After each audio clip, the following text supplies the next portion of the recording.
Welcome back to the A1 ring. It's 20 degrees for race 6 of F1 2001, the Austrian Grand Prix. Don't forget, after the action, the result of our competition, plus Ross Kemp's dramas as a Jordan mechanic. But now we join Martin Brundle and Murray Walker. Beautiful day for it, Murray. Absolutely sensational day, Jim, and this wonderful scenery all around us. It is the most picturesque Grand Prix circuit in the world, without a doubt. Now, you've had the scene set superbly for you by Martin. I'm going to repeat the key points, because so very often at this Austrian Grand Prix, the opening first two corners have in effect settled the race. Last year, you've seen the footage of Michael Schumacher being punted off by Zonta. His teammate, Rubens Barrichello, being hit by Jarno Trulli. Well, they come surging up to that first corner here, uphill. You can see it's the bottom left corner on the graphic you're looking at. They tackle it at about 80 miles an hour, but there's going to be a solid lump of 22 of them. And then there's the long climb up to turn 2, which they reach some 185 miles an hour. Rubens Barrichello there, fourth on the grid. Now, Michael Schumacher, as is his way today, was last out of the garage. Everybody was on the grid, and at quarter to the hour, just before the last possible moment he could leave the garage, he did so. Rolled out onto the grid. Everybody melted away as the Ferrari cut its way along the tarmac into that pole position. It's the first time that Michael Schumacher has been on the front row of the grid in Austria. He's never been higher than fourth on the grid before, and this is the only Grand Prix race, as you look at him now, that he has not won.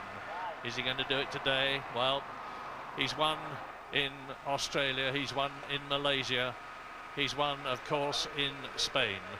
And he's got these row of pole positions. Only one pole position this year has been denied him, and that was David Coulthard, the San Marino Grand Prix. Now, what a struggle McLaren have got. 7th and 8th on the grid, and in front of David Coulthard there is Nick Heidfeld. Nobody's mentioned Heidfeld yet today. The young German driver in the Sauber, very much the team of the season as far as I'm concerned. Superb effort with their Ferrari engines to be up in 6th position for Heidfeld and 9th position for newcomer Kimi Räikkönen. So Coulthard and Häkkinen have got Heidfeld and Trulli and Barrichello and Schumacher and Montoya to pass before they can get to grips with Michael Schumacher, assuming, and what a big assuming it is, he gets round the first corner and clears off. What do you think? Michael had a bit of a cloudy face as he came to the grid. A few dignitaries standing in the way of his grid slot. He didn't look too happy at all when I was down there, Murray, just before walking along the grid. And he's really got a job on his hands this afternoon to fight off those BMW Williams. He knows they've got 5 or 6 kilometres straight line speed advantage on him. Plus, when they're in his slipstream, it could be as high as 10 Ks. And I think Montoya knows that if he gets away reasonably well, and of course they've got launch control now, they should all get away quite well. The inside of the track very, very dirty. Saw one or two of the runners thinking ahead and trying to clean up that side of the grid this morning during the warm-up. Fastest, of course, Häkkinen, and second Coulthard. Every other session this weekend, and McLaren has been fastest up until when it really mattered in qualifying. They got the setup wrong. They didn't react fast enough. They hit traffic. It was windy, it was dusty, and they've given themselves quite a headache for the afternoon. If Michael Schumacher can get away early on in this race, I think then he could be extending his World Championship advantage today. So Michael knows the early stage of this race are absolutely critical. Yeah, as you look at Ralf Schumacher, ahead of him on the grid is his teammate Juan Pablo Montoya, and Montoya is fearless, the Colombian. He's won in America, he's been champion of America, he's won the Indy 500. And you look at Jarno Trulli, and now at Pablo Montoya himself. 22 cars on the grid. Jenson Button right at the back in the Benetton, and his teammate Fisichella in front of him. The Benettons are still climbing that massive mountain. Tasso Marquez in the European Minardi is 22nd on the grid, and any moment now the parade lap, the formation lap will begin. Now there are 71 laps in this race. It's a short track, 2.7 miles long, and away they go. Talk us round, Martin. Yes, no, they don't want to use the launch control too much off the grid. They want to lay 2 black lines of as much rubber as they can get down to give themselves a better chance next time around. That's a very steep hill, as I hope you could see on the grid walk. Up there into turn 1 means you can brake super late, but it's dirty on the inside. A long sweeping straight then down towards turn 2, which has another uphill arrival zone. And again, this does tend to be an overtaking slot, but it's got to be a willing party that you're overtaking into there. 2 cars cannot get around there safely at the same time. It'll almost always end in tears towards how the old track used to be now, just for a little while as they head down into turn 3. Tricky corner, the cars always look quite slow and clumsy through there. Bit of off camber, the track falls away from you. And cutting back now to the McLaren Mercedes-Benz pit. Hopefully we'll go back on track. Yes, we will, as they head through turn 5. A really fast left-hander where they lean right on the outside of the racetrack, straight into another left-hander. If you any problems out of one corner, you're straight into the next one. Tends to have a snowball effect. Then a pretty easy turn 7 before they come over the crest here into the corner where they've all been flying off the racetrack through practice and qualifying. It's a high-speed arrival, something around 150 miles an hour over the crest of the hill there, and immediately feed the car in over a new white line that marks the pit lane entry. And this is the final corner where they have to launch off the curb, try to catch the car the other side, keeping as much throttle on as possible into gain once again that pit straight up the hill towards turn 1. So, just remember, it is this first turn that's going to be critical. Michael Schumacher nearest you on the right-hand side, then Montoya. Behind Michael Schumacher, his brother, Ralph. Behind Montoya is Rubens Barrichello, then Jarno Trulli, Nick Heidfeld in the Sauber, and in row 4, the 2 McLarens as Jenson Button brings up the rear. The last grid, that is the 11th row of the grid. Look at Montoya. Watch for the lights when they come. There they are. It's going to be 5 when they all go out. The race will begin. There'll be a pause after the 5th light. And it's go. They get away. A good start, a brilliant start. And the 2 Jordans are left on the line.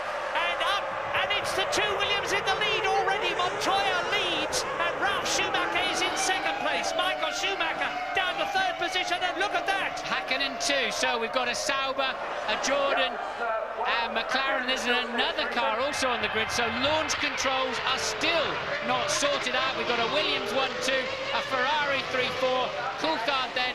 Too many cars to clear on the line, Murray. I wonder if they'll have to bring the safety car out. So many cars to get out of the way. Yeah, it's a very short lap. It's Raikkonen who is stuck down there. And off goes the Jordan, and they're pushing it away from the line. Let us hope that they are able to clear those cars, because it's a magnificent start for the 2 Williams BMWs, and Montoya leads a Grand Prix, as he did in Brazil, and it is Mika Hakkinen who is sitting on the line. Mika Hakkinen, who was 8th, the man who has done so badly in the World Championship this year, and double world champion already, but lap 1, Montoya leads, Ralf Schumacher, Michael Schumacher, Barrichello is still in 4th position. He started there. I think they have to bring the safety car out, Murray. Too many cars to clear away. And let me have a look, see if I can see any kind of notice. The safety car is deployed, as you can now see on your screen. They cannot clear Hakkinen out of the way. He's not really in a super dangerous situation. Clearly they can't find neutral. There should be a separate reservoir of energy to pull that car into neutral. You lose all the hydraulic power when the engine dies. Should be a separate source of energy. It's not working on the McLaren. And when you see a replay of the start, both Williams BMWs flying off the line. Michael Schumacher appearing to get away well, but just not going anywhere once he got up to speed. And we saw 4 cars stalled on the line. You can see them bumping along. They're actually turning the engine over as they're trying to push that McLaren along. And really, he's going to have to get out, and they're going to have to crane it off. Vicker says, I don't know, that's it, shakes his head. Well, what a terrible, terrible season it is for double world champion Mika Hakkinen. 3 failures to finish already in Australia, in Brazil, and in Spain, where he had that problem. And here, again, it looks as though he's not going to even start the race. And here is the replay. Now, watch the 2 white and blue BMWs. Look at Montoya on the dirty side of the track. And what a sensational start from Ralf Schumacher, straight past his brother. And His brother is challenged, but Michael Schumacher turns in. He's cleared that first corner this year. Martin, take this one again. Well, look, they're just having a dive all over the place. So many, I've never seen so many stalled cars on the grid. Both Jordans then, Hakkinen and Raikkonen, and no dramas at the first corner. We're missing some key players by the time we get there. And look, a Williams 1-2. Coulthard appeared to have a good start, look, virtually passed both Ferraris, but then lost out somehow, is now back down in 5th place. And look at that, that's a sinking feeling in your heart if you're Eddie Jordan. And a disaster. All of these Fandango electronics, look, and they're just failing. They're failing the drivers, they're failing the teams. Just goes to show the best electronic brains in the world couldn't solve that problem. Now, with the safety car out, and there's the replay again, and that start from Ralf Schumacher's is one of the best I have ever seen in Grand Prix racing. Straight up to his teammate. Now, the order now, we're on lap 3, of course, with the safety car still out, with Montoya leading Ralf Schumacher in the Williams BMW, Michael Schumacher 3rd, his teammate Rubens Barrichello is 4th, David Coulthard, who started 7th, has gained 2 places, he's up to 5th. And here's that start. Look at Ralf, just hooked it up beautifully, but Montoya keeps the inside line, doesn't really squeeze his teammate, and Ralf, knowing he's going to have to yield, Michael just did not get away. It looked like there was much too much power being taken out by his launch control. Moved off the line. I stood looking out of the window while you were talking, Murray. Michael Schumacher moving away nicely as the lights went off, but just didn't go anywhere, and the Williams BMWs just launched, didn't they? But the start of the Austrian Grand Prix was not Ralf Schumacher, it was Eddie Irvine, 13th on the grid, 1-3, and he's in 6th position now in the Jaguar. I don't think he'll be expected to stay there because Jaguar are still working very hard on the car, but you can see him bobbing and weaving as he goes into the right-hander at turn 4. Now they've got the car inside the white lines that show either end of the pit lane itself, Murray. They can start, the mechanics can start Hakkinen's car, as the same with Frentzen and Trulli, and he can get back into the race if they can restart it. Now, we understand the safety car is coming in this lap, and the race director, Charlie Whiting, will not be pleased to see a McLaren parked right across the fast lane of the pits there. Well, I'll tell you this, there's been a lot of discussion about whether Ron Dennis, the boss of the McLaren team, would ask Mika Hakkinen to defer to David Coulthard, as Coulthard is doing so well in the championship compared with Hakkinen. I don't think there's any doubt that will have to happen now. It's going to be no points for Mika Hakkinen in this race, and David Coulthard is in 5th position as the race is going to restart. Now watch out, because they're all tied up together, and it's Montoya, Schumacher, Ralf, Schumacher, Michael, Barrichello, David Coulthard, then there's a gap to Eddie Irvine. Behind Eddie Irvine is Jos Verstappen in the arrows. He's come up from 16th to 7th position. Another terrific start. The Austrian Grand Prix is go again, and this is lap 4 out of 71. Hakkinen then driving down the pit lane. Murray just saw him get up and running. He was parked in the fast lane, and Benetton came through. I don't know who that was who pitted, but Hakkinen, no problems there. He's now back in the race. Of course, he's lost those 2 laps, and there you see then an overhead shot of Mika Hakkinen joining the race, plumb last at the moment. Frentzen is the only retiree of those 4 that stalled on the grid. Yeah, and Heinz-Harald Frentzen was in 8th position in the World Championship, looking to do much better this year in the Jordan, which is going so much better, but no luck here in Austria.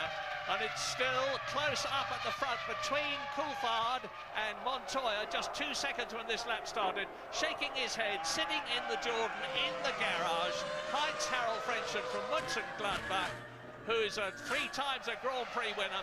Now, remember, the Williams BMWs are on Michelin tyres, and Rubens Barrichello very saucily having a look at his team leader, Michael Schumacher, as they go into turn 1. The gap between the 2 is very close. Look at Verstappen right up behind. Verstappen clearly on lower fuel, and that is Trulli off the road. Trulli out of what is 19th place. He stalled on the grid, remember. Verstappen was shaping up. Did he pass the McLaren? Yes, he did.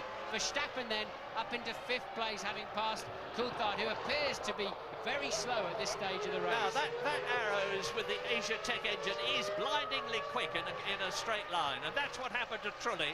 Trulli hit, I think, was it Pedro de la Rosa or was it Eddie Irvine? Whichever, it was one of the Jaguars. He is out of the race, so it looks as though both the Jordan drivers are taking an early bath. because we are now on lap 5, and Verstappen, I suspect, Mika Häkkinen tours in, retires from the 4th time in 6 races. He's only had 2 points finishes at the San Marino Grand Prix and Malaysia. Replay of Jarno Trulli going off at turn 1, lap 5 now. Well, Trulli would already been a lap down. Whichever Jaguar he was fighting, he would have been a lap down because of his start line problems, but already then in the gravel trap for him. And look at Barrichello hustling teammate Michael Schumacher, 3rd and 4th place, and Montoya then with a 1-second lead over his teammate. Barrichello shaping up then to have a look up the inside into turn 2. Can he make it round Michael Schumacher? That was close. Yeah, I'll have you chuck your nose off, says Michael Schumacher. But Jos Verstappen, look at him in the air. Now, I was saying earlier on, I suspect he's on a 2-stop strategy. That car is blindingly quick in a straight line. We saw him do wonderfully well in the Malaysian Grand Prix in the wet. They seem to have a very good control system on the car. But Verstappen is closed right up now to Rubens Barrichello in the Ferrari. Race order, lap 6, Montoya, Ralf Schumacher, Michael Schumacher, Rubens Barrichello. There's 2 seconds covering the first 4, covering the first 5, and Jos Verstappen has just made the fastest lap of the race so far in the Arrows. Michelin tyres, 1st and 2nd, Bridgestone 3rd, 4th and 5th, and in 6th position, David Coulthard is in the points. David Coulthard started 7th, he got up to 5th, he's been passed by Jos Verstappen. An incredible drive by the Dutchman, Jos Verstappen in the orange Arrows. He has a look at Barrichello. Barrichello does not have a look at Michael Schumacher this time. It's coming up to turn 2 that Barrichello starts to close, or has done in the past, on Michael Schumacher. But it looks as though Michael has got the legs on his teammate at the present moment as Montoya, Ralf Schumacher, Michael, Barrichello, and it is Williams BMW, Ferrari. What a change at the front. The McLarens, only one of them in the points and the other out of the race. Well, we saw Montoya carelessly leading the Brazilian Grand Prix, of course. Murray wondered if he'd feel under pressure leading his first Grand Prix back then. And he made no mistakes at all until, ironically, Verstappen ran into him as he lapped him. But there's a good squabble down the field, and that must be Irvine, Panis, Villeneuve and Benoldi in the 2nd Arrow. So we're looking there at 8th, 9th, 10th and 11th, and as you can see, it's very close. Yeah, the 2 Arrows are doing well. Enrique Benoldi from Brazil, new to Grand Prix racing, Formula 1 this year. And the Williams team in the garage look impassively at their man as they cross the line. And already we have exceeded 1/10 the distance in the Austrian Grand Prix. And Jos Verstappen driving magnificently. Now, that is Heidfeld behind, no, it's Raikkonen. Kimi Raikkonen in 7th position behind David Coulthard, the man in the points in the McLaren. And out of the race already, Heinz-Harald Frentzen, Mika Häkkinen and Fisichella has retired in the Benetton. 19 left out of the 22 who started, lap 8. Yes, it was obviously Raikkonen then who got away well. It was Heidfeld in the sister Sauber that stalled on the line, not Raikkonen. Heidfeld down in 18th, Trulli down in 19th. The other 2 stallers on the grid are both out of the race. Häkkinen and Frentzen, they're unable to get those cars running. You saw Häkkinen pulling in the pit garage, nose first. He knew his day was over. And now Verstappen's got up onto the back of Barrichello. Can't do too much about the Ferraris. Surely he's on a lower fuel load, significantly lower, I'd imagine. Yeah. And as the main players now settle into the race, and the pattern begins to be set. So the question now is, what about fuel stop strategies? Well, I would expect Jos Verstappen to come in first, and if he's on a 2-stopper, he'll probably come in round about lap 23. We're on lap 9 at the present moment with the 2 Ferraris and Verstappen 3rd, 4th, 5th absolutely together. And if Verstappen's on a 2-stopper, I say he'll come in round about lap 23. If the others are on a 1-stopper, I think the earliest we can expect anybody to come in will be round about lap 38. But I expect everybody to stay out for as long as they possibly can. Start with a heavy fuel load, come in late, take on as little fuel as possible to save as much time as possible, and then sprint out. And the Michelin tyres are going to be stronger, they believe, in the second half of the race than in the first.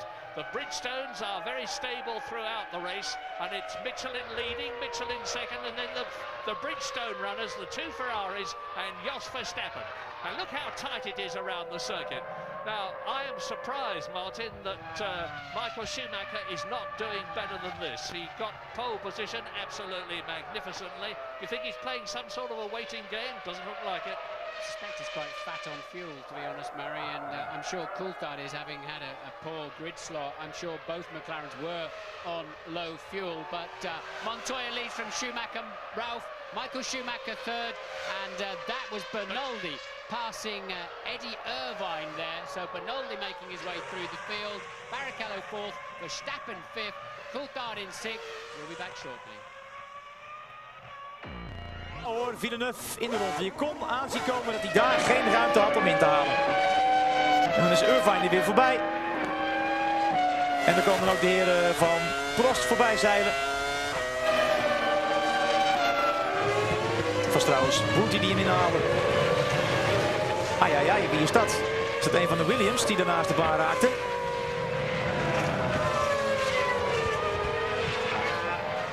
Ja, ik mis daar volgens mij Ralf Schumacher vooraan.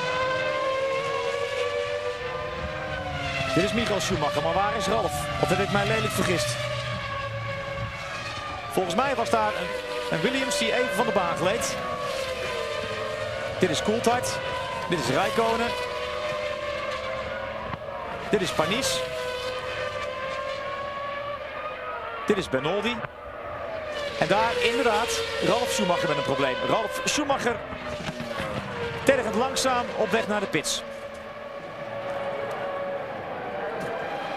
Nou, daar staan de monteurs van Williams al klaar. Ai, dat is zuur voor het team van Williams, voor Ralf Schumacher. En wat is er aan de hand met de Duitser? I mean, brakes is too risky for me. Sorry. I'm coming in, too risky. Iets met de remmen. Zoveel is duidelijk. Hij wil niet verder. Volgende uitvaller is Ralf Schumacher. Nou, dan hebben we Jos Verstappen nu op de vierde plaats. Want rekenen kunnen we.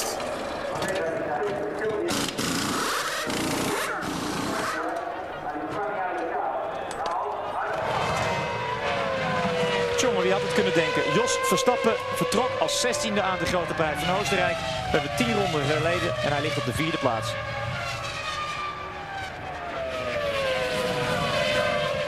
Ja, we weten van de Nederlander dat hij goed start. Nou, dat heeft hij vandaag ook weer gedaan. Zocht de gaatjes, dook erin. Maar daarbij wel de aantekening dat hij een lichte wagen heeft en hoogstwaarschijnlijk dus op een 2-stop strategie zit. Nu is het zaak voor Verstappen om... Lap 12 out of 71, and you are looking at the stricken Williams BMW of Ralf Schumacher, who has just retired. He has rolled into the pit lane, having lost his place. There goes Schumacher, Michael through. There goes Barrichello. There goes Verstappen in the arrows. So Verstappen is now up into fourth position, and Montoya is being pushed very hard indeed. If that's the replay then of Ralf Schumacher falling out of the race, some kind of technical problem on the way into turn 3. This happened earlier on in the race too. Eddie Irvine seems to be going backwards down the field, squeezing Villeneuve. They just the gentlest of kisses, and Villeneuve into a bit of a pendulum swing there. Irvine still holding down 9th place, certainly on his back foot. Jacques having to take to the grass. Yeah, he lost it initially, didn't he, off of the actual curbing and grass on the way in, as Eddie probably didn't see him coming up there. So Jacques will recover from that spin. We don't know what the problem is with Ralf Schumacher. And now look, the two Ferraris are hustling Montoya. Montoya's fallen off the pace by some 0.8 of a second. Remember what I said to you on the grid. The Michelins apparently go away then for 10 to 15 laps after the early stages of the running, and hopefully come back to them later in the stint. And now you're seeing all the signs of that as the two Ferraris, Verstappen and Coulthard, home in on Montoya in the lead. James. Yeah, Ralf Schumacher knew the game was up, Martin, as he rolled down the pit lane. The engine was switched off. The mechanics have had a really good look at the car, and it's a right rear problem. I think it's a suspension failure. Could be a brake problem, but it's more likely to be a suspension failure. But as you say, these tyres, the Michelin tyres, Montoya's struggling. And thank thank you, James, because now Michael Schumacher is right up with Montoya's Williams BMW, pushing very hard indeed. The Colombian is under pressure with a massive capital P, and Rubens Barrichello is hanging on to Michael Schumacher, and absolutely fabulous. Look at the way Jos Verstappen in the orange arrows is hanging on to the 3 cars ahead of him. They must have a lot of horsepower compared with him, but that Asia Tech engine is very strong indeed. They've been developing it. He's running very low downforce, but he's managing to hold the car on the track, and that is through to lap 14 out of 71. Well, the BMW was too much grunt up the hill for Michael to have a look, but Montoya really struggling through the corners. The tyres grain. Let me tell you what that means. They get the rubber rolls on top of the tyre, and instead of the tyre sitting on the track, you're squirming around on the little balls of rubber. You can't slow the car down, you can't turn it in, and you can't get on the power. And look, he's just absolutely a victim to be overtaken. All he can do is make that car as wide as possible. But surely they're going to pass him easily, as some say. When they do, they'll all go past him, but he's certainly clearly making a good job of holding them up, but he just has not got the grip to turn in or get out of the corners. But he's holding him, and Rubens Barrichello, of course, is keeping Michael Schumacher respectable. Verstappen is keeping Barrichello respectable. Barrichello is looking for a way past Schumacher, who's got to hold him back, and at the same time try to attack Montoya. And that has given David Coulthard the opportunity to close a bit, and Raikkonen is in a 6th, but no, the Sauber is right up with them now, because Montoya is slowing up the race. You see, 1st, 2nd, 3rd, 4th, 5th, 6th, and in 7th position, Olivier Panis in the BAR is closing on them. And Montoya is struggling. Something has got to give. Well, the tyres are letting him down. We know at this stage, we know how fast that car is in a straight line, and providing he can keep parking it in the middle of the apex. And of course, while you're fighting a guy who's holding up, creating a traffic jam, you've got to watch him, and you've got to watch your mirrors as well, Murray, because everybody will be trying to make, and somebody is being black flagged. So a black flag then. It's Trulli. Jarno Trulli is being black flagged. Apparently he left the pit lane while the red light was on. You're not allowed to leave the pit lane until there's a green light showing. There's somebody who watches the approaching track, and if he sees cars bearing down on the end of the pit lane, he'll give them a red light. Yes, the only time the red light comes on at the end of the pit lane is when the snake behind the safety car is coming around. As it enters the beginning of the pit zone, the red light goes on. You're not allowed to join until the whole crocodile has passed the end of the pit lane, truly, clearly ignoring that. And can Montoya keep this lot behind him while he waits those few laps for his tyres to come back in? At the moment, he's managing to do it. Well, 25-year-old Juan Pablo from Bogotá in Colombia is an incredible man. He's totally unfazed. This is the best chance that Michael Schumacher's had so far, Murray. Sorry to interrupt you, but can he go around the outside? We know Michael can brake a lot later, and still he's coming back. Michael's got to think of his world championship. Oh, through goes Barrichello. Sorry, Martin. Through goes Barrichello. Off goes Montoya. Off goes Michael Schumacher. Michael Schumacher tried to dive inside Montoya, who had to go wide. He's gone onto the gravel, and so Rubens Barrichello has grasped his opportunity, and now Williams have got to fight back. We've seen Schumacher go out of the race. What's happening to Montoya? There he is inside Enrique Bernoldi. So Montoya has slipped from 1st to 7th places. Yes, and Montoya deciding he would. That was silly, actually. He should have let Michael go. He should realise that he's not in a position to fight for this race. And Michael went down the outside. He had a much better braking capacity. We know that's a tyre-related thing at this stage of the race, and the Colombian just would not yield, and it's cost him and it's cost Schumacher dearly. Question for historical enthusiasts: when was an Arrows last on a podium position? A long time ago, and it's Jos Verstappen now in 3rd position. The Hungary 97, remember Damon nearly won the race, lost it on the very last lap at the Hungaroring, but Verstappen then very fast, whatever fuel load he's got in that car. So Montoya has got a clear track in front of him, but a lot of cars in front of him. And David Coulthard is now right up there with Jos Verstappen. It's Barrichello leading. It is Verstappen now in 2nd position. And behind Verstappen is David Coulthard. It's getting very stretched indeed as Michael Schumacher closes in 6th position on Olivier Panis. Replay. Here we go then, Michael saying, okay, you're going to cover the line, well, I'll have to go down the outside. And the Colombian getting back off the brakes, look, losing the back of the car, really just almost sacrificed himself in that corner so as not to lose the lead. And Michael Schumacher definitely paid the price. He had no option but to try to go around the outside of him. The Colombian doing such a good job of blocking the racing line, and he's perfectly entitled to do that.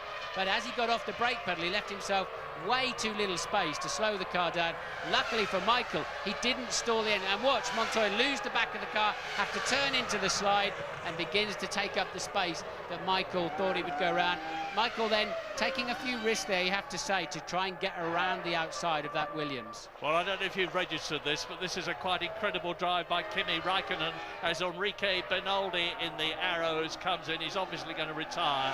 He's not going up to his tyre changing position. Into the garage goes Benaldi from 8th position. That means Eddie Irvine moves up, and Kimi Raikkonen in the Sauber is in 4th place. There he is in the blue and white car, followed by Olivier Panis. Behind Olivier Panis is Michael Schumacher. Fastest lap of the race, Michael Schumacher, 1:12.2, and that is about half a second outside the lap record. Yeah, Michael over a second faster than anybody else while he closed the gap to Panis, obviously recovering from that turn 2 incident with Montoya. A man with a smile on his face at the moment will be David Coulthard, his main championship protagonist, now behind him. His teammate once again out of the race, Häkkinen stalling on the grid and never really getting his car up and running.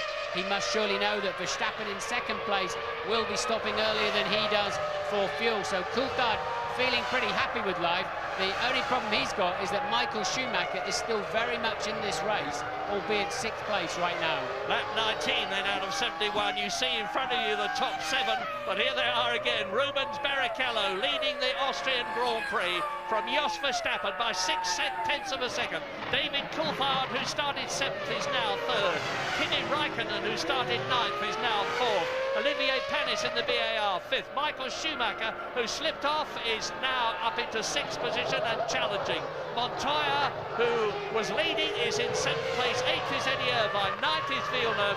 10th is the 2nd Jaguar of Pedro de la Rosa, driving in his 2nd race for the team. They're doing much better here. Retirements. Frentzen is out. Häkkinen is out. Fisichella is out. Ralf Schumacher is out. Trelli is out. 17 out of the 22 who started are still running. Now, strangely then, Montoya, running back there in 7th place, is now back on the kind of pace he was running at the start of this Grand Prix. Seems like that graining and lurgy problem from his tyres have actually gone away, and he's now back on pace, but it's too late for him. So, Barrichello from Verstappen by 7/10 of a second only. Coulthard a further 1.4 down the road. We'll take a break.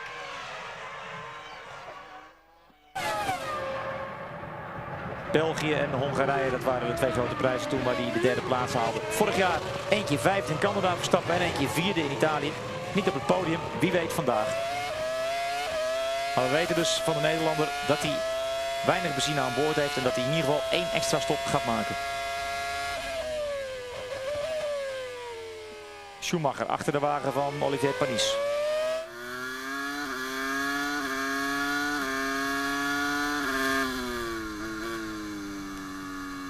Montoya achter Schumacher op de 7e plaats. Een achterstand van 5 seconden door zijn avonturen in de grindbak. Maar hij heeft wel een voorsprong van 16 seconden op de nummer 8, Eddie Irvine. Villeneuve 9e, De La Rosa 10e, Alesi 11e, Burti 12e, Button 13e, Alonso 14e, Tauzo Marquez 15e en Nick Heidfeld op de 16e plaats. Bernoldi is niet meer uit de garage gekomen, maar bestaat met grote letters retired achter zijn naam. En dat betekent in het Nederlands dat hij dus niet meer in de race zit.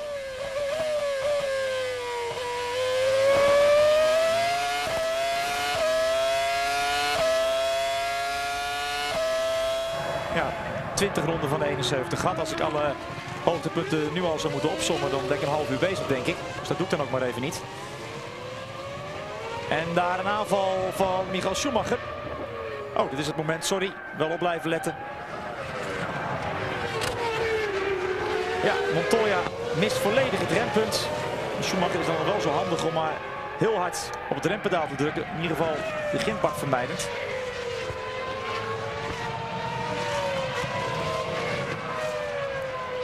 Ik dacht even dat Schumacher daar punt stond om Panis in te gaan halen. Maar daar zit hij nog steeds achter. En hier rustig op de tweede plaats. Jos Verstappen. De zaak nu het hoofd koel te houden en geen gekke dingen te gaan doen. En daar Patrick Head. Het zag er allemaal zo mooi uit voor zijn coureurs. Tweede en derde op de grid. Lap 22 out of 71 then. Just approaching 1/3 distance as you look at Juan Pablo Montoya in the Williams. He is in 7th position, not making any impression on Michael Schumacher. Indeed, he's dropping back a bit after having run wide and gone onto the gravel. But Michael Schumacher, and there he is in 6th position, has not managed to get ahead of Olivier Panis in the BAR. And Panis can't do anything about Kimi Raikkonen, who's in 4th place in the Sauber. David Coulthard, who started in 7th position, looks as though he's good for World Championship points. He's Mr. Consistency this year. He's already scored in all the 5 World Championship races this year. He's the only man to have done so, and I think James Allen has got news for us.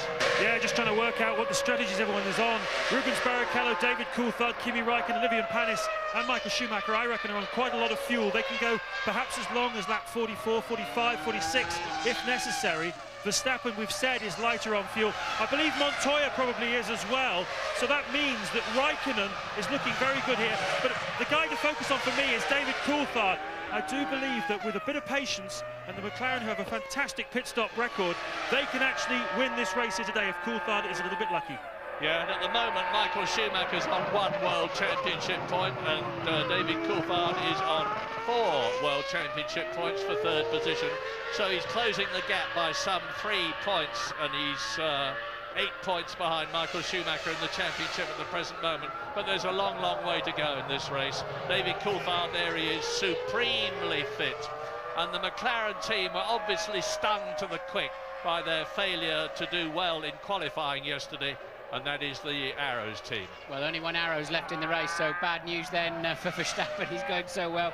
Obviously, we all knew he had less fuel than the cars he's running around, but he's coming in at a 3rd distance, just over a 3rd distance, a normal 2-stopper then for Verstappen, and that will put him down the order. Nonetheless, a good run from him in the early stages of this race. Coulthard then moving up to 2nd, Raikkonen then up into 3rd place at this stage of the race. Barrichello, a new fastest lap up front on a 1:12.2, and Coulthard just about matching him in 2nd place. Well, if Kimi Raikkonen moves into 3rd position as into the pits comes Jos Verstappen, it'll mean to say that Sauber are in a podium position for the 2nd time this year. The seconds ticking away, out goes Jos Verstappen. Now, the first 7 have gone through. We're waiting for Eddie Irvine now in 8th position as Verstappen comes up to the exit from the pit lane at turn 1. Eddie Irvine and Villeneuve have gone through, so it looks to me as though Jos Verstappen, who came in from 7th place, has dropped to 10th position. David Coulthard, of course, has moved up a place. There is the race leader, Rubens Barrichello. He's 3 seconds now. No, he's 3 seconds ahead of David Coulthard. And Kimi Raikkonen in 3rd place. Panis is 4th. Michael Schumacher has been elevated to 5th position. Only one of the leaders has yet made a pit stop, and that, of course, was the man we've just seen, Jos Verstappen, as Panis continues to bottle up Michael Schumacher. Panis now in 4th place. Yes, I don't think Verstappen will be that far down. He could still have maintained 7th place, so working out quite well for Verstappen at this stage of the race. As James said, these guys could well go well over 40 laps, I think, with the amount of fuel. And Michael Schumacher losing out on the exit of turn 1 there in the turbulent air of the BAR Honda, and nothing he can do. He's nowhere near close enough to have a nibble. Panis, an old hand these days, not going to make too many mistakes. And we're on board with Villeneuve then, who is chasing Eddie Irvine in 8th. Remember, they've already touched once in this race, and causing a spin on this very corner for Jacques Villeneuve. Well, if any team, and there is the BAR and the Ferrari really battling, and Michael Schumacher then has managed to get ahead of Panis. Panis must have a problem. He lost so much time in that one straight and corner. I wonder if Panis has got some kind of problem then. Already losing 200 or 300 metres to Michael Schumacher. Hopefully we'll get a replay of that one. Schumacher then now staring at the back of the Sauber of the 21-year-old. And look, here's Panis and Michael then really taking an easy run up to the inside. And do they touch? No, they don't. I wonder why Panis lost so much time. Maybe we'll find out shortly. Well, whatever, that's a very, very slippery corner. Turns 1 and 2 have been claiming driver after driver in practicing and qualifying. And you hit the gravel there, you get a lot of dust, you get onto the grass, you lose momentum, of course, because you're going uphill. And Panis is definitely dropping back as Raikkonen in 3rd position can now see the Scarlet Ferrari in his mirrors. And the gap between Raikkonen and Michael Schumacher is just under 2 seconds. And the comparative lap times were, well, there was only a 1/10 of a second in it to Michael Schumacher's advantage on the previous lap. But that was when he was battling with Olivier Panis. And he's pulling away from the BAR, closing on the Sauber in front of him. We're on lap 26 now, so we are more than 1/3 of the way through the Austrian Grand Prix 71 lap race. Well, let me remind you what's happened so far. Both Jordans stalled on the grid, as did Heidfeld in the Sauber and Mika Häkkinen in the McLaren. At the first corner, the Williams are 1 and 2. Montoya leading well, Ralph staying with him, Ralf Schumacher. Schumacher dropping out then with some kind of technical problem, and then the tyres going away on Montoya's car, tripping over with Michael into turn 2. Barrichello takes over the lead. Then Verstappen was running well. He's had to pit early. He was on a low fuel load, and Bernoldi is out in the arrows. He retired mechanical problems. Truly black flag disqualified for leaving the pits under the red light while the safety car was going past. And Ralph, I've talked about Fisichella, just a retirement early on. Häkkinen and Frentzen never getting up and running in this race after stalling on the grid. As you look at the battle for 3rd position, Kimi Raikkonen in the blue and white Sauber Petronas Ferrari engine is being challenged by the Ferrari, the Ferrari of Michael Schumacher, who's taken 1.6 seconds out of his 1.9-second lap. And is that a McLaren? I thought it was a McLaren. It was a Minardi. It was Tasso Marquez who was slowing up. And Michael Schumacher now, there he is. There is Marquez in the European Minardi touring out of the race. Well, he was in 15th position ahead of Nick Heidfeld, who had the bad start, of course, in the second Sauber. He's still running now in 15th position, but he is a lap adrift. Kimi Raikkonen continues to resist the efforts, the sterling efforts of Michael Schumacher to get past him, but surely it must be only a matter of time. The Ferrari is quicker, and look at the experience of Michael Schumacher compared with Raikkonen. It'll be interesting to see how Raikkonen handles this. He's been so supremely impressive and confident in these early stages. Michael, great drive there out of turn 2.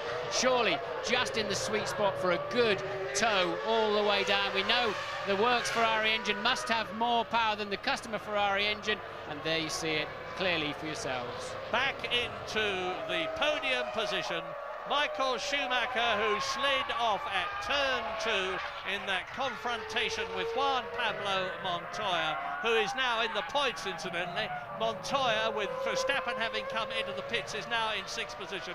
Replay as at the Grosser curve, Schumacher takes 3rd position. Interestingly, Schumacher holding his hand up to Raikkonen to say thanks for letting me through.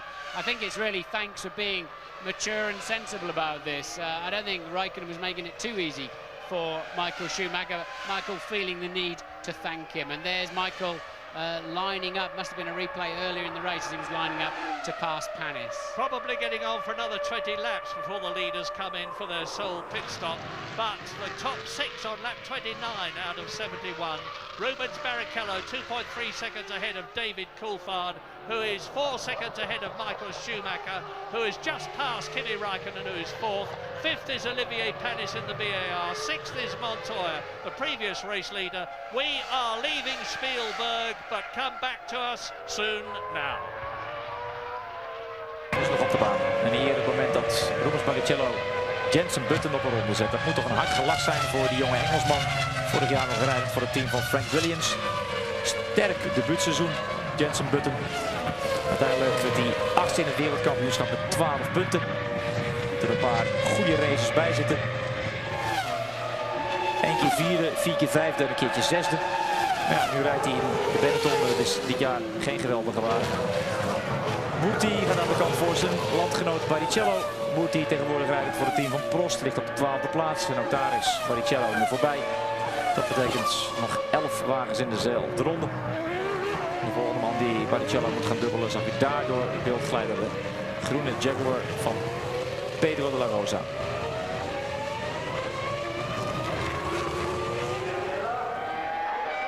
Pitboard voor Michael Schumacher.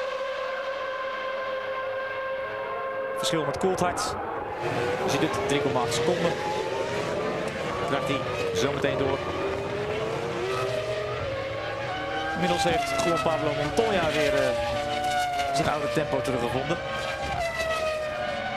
Dat betekent dat het gaatje met Jos Verstappen wat groter is geworden, namelijk 18 seconden. Voorsprong van Verstappen op Eddie Irvine is 7,5 seconden. Als Schumacher dit tempo blijft rijden, heeft hij volgens onze computer 7 ronden nodig om. Dat we hier even een uitstapje zien. Ik denk van iemand in de achterhoede. Het was een blauwe wagen van Prost. 7 ronden nodig om Coulthard te pakken. En daar is Barrichello de la Rosa voorbij.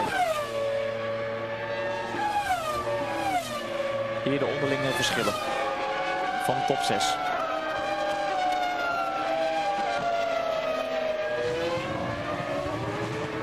Michael Schumacher die Jensen Button inhaalt.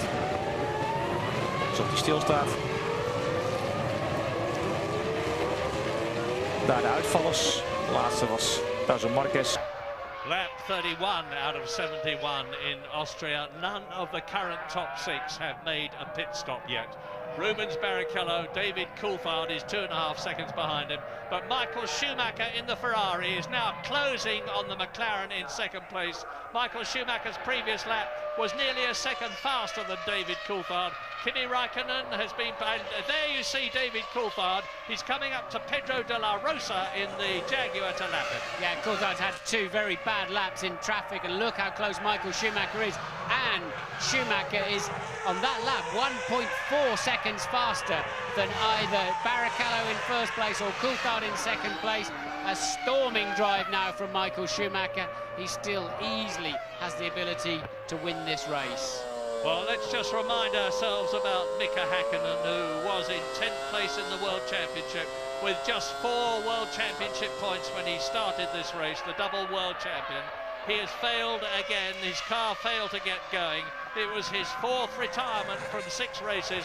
It really does look now as though Mika Häkkinen is out of the championship from this year, and that he will have to defer to his teammate David Coulthard, who's had those 5 points finishes from 5 races this year, who is in second position this year now here, and he is some 3.5 seconds behind Rubens Barrichello as we ride with the BAR of Jacques Villeneuve with Eddie Irvine's Jaguar. There he is. There is Villeneuve, who suffered an engine failure in the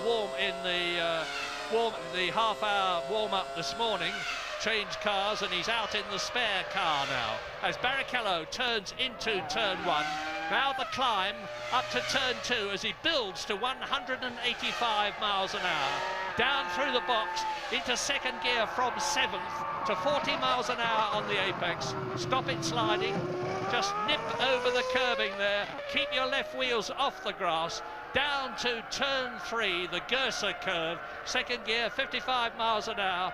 There is Jean Alesi in the blue Prost, about to be lapped by David Coulthard, who has got Michael Schumacher bearing down on him. Ron Dennis there, and Michael Schumacher is now 1.7 seconds, 1/10 of a second slower than Coulthard on the previous lap, and he has lapped Alesi.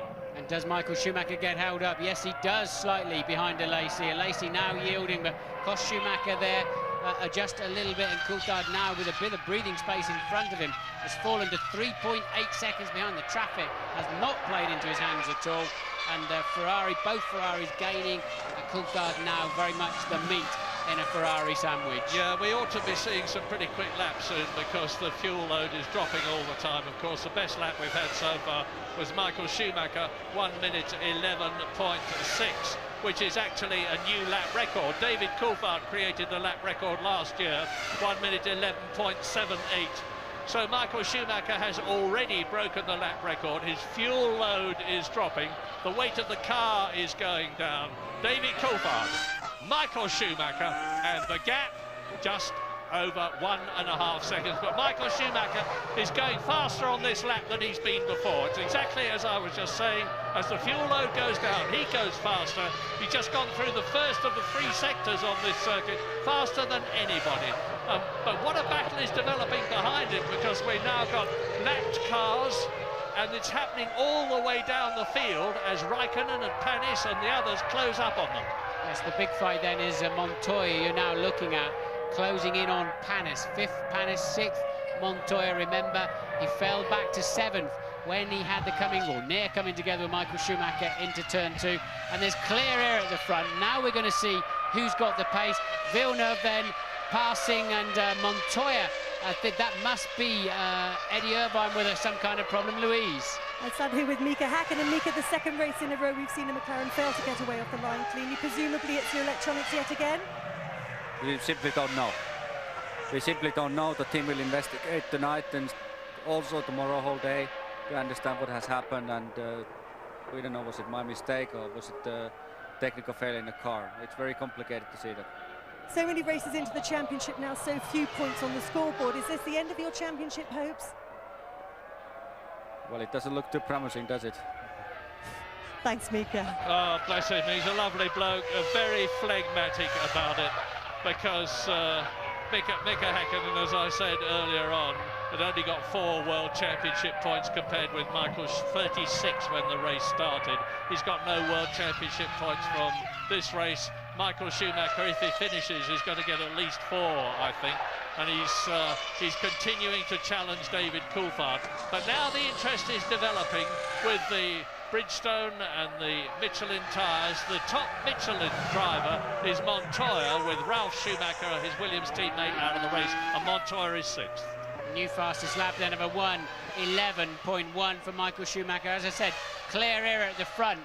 And what did Barrichello do? A 1:11.8. Coulthard a 1:11.4. Michael Schumacher a 1:11.1. So there you can see the pace, and Michael Schumacher, this is critical for Coulthard. He knows that if he lets Schumacher pass, surely Barrichello will be told to yield. If it's a Ferrari 1-2, Barrichello will have to yield, and it'll be 10 points for Michael and 4 points for David if he ends up in 3rd place. So he's somehow got to stay ahead of that Ferrari of Michael Schumacher's, so that Ferrari cannot bring team play into it. Yeah, at the present moment, with the Ferraris 1st and 3rd, they're on a potential 14 Constructors' World Championship points, compared with McLaren 6 for David Coulthard. So the gap is extending by 8 points, and Ferrari were already 18 points ahead of McLaren.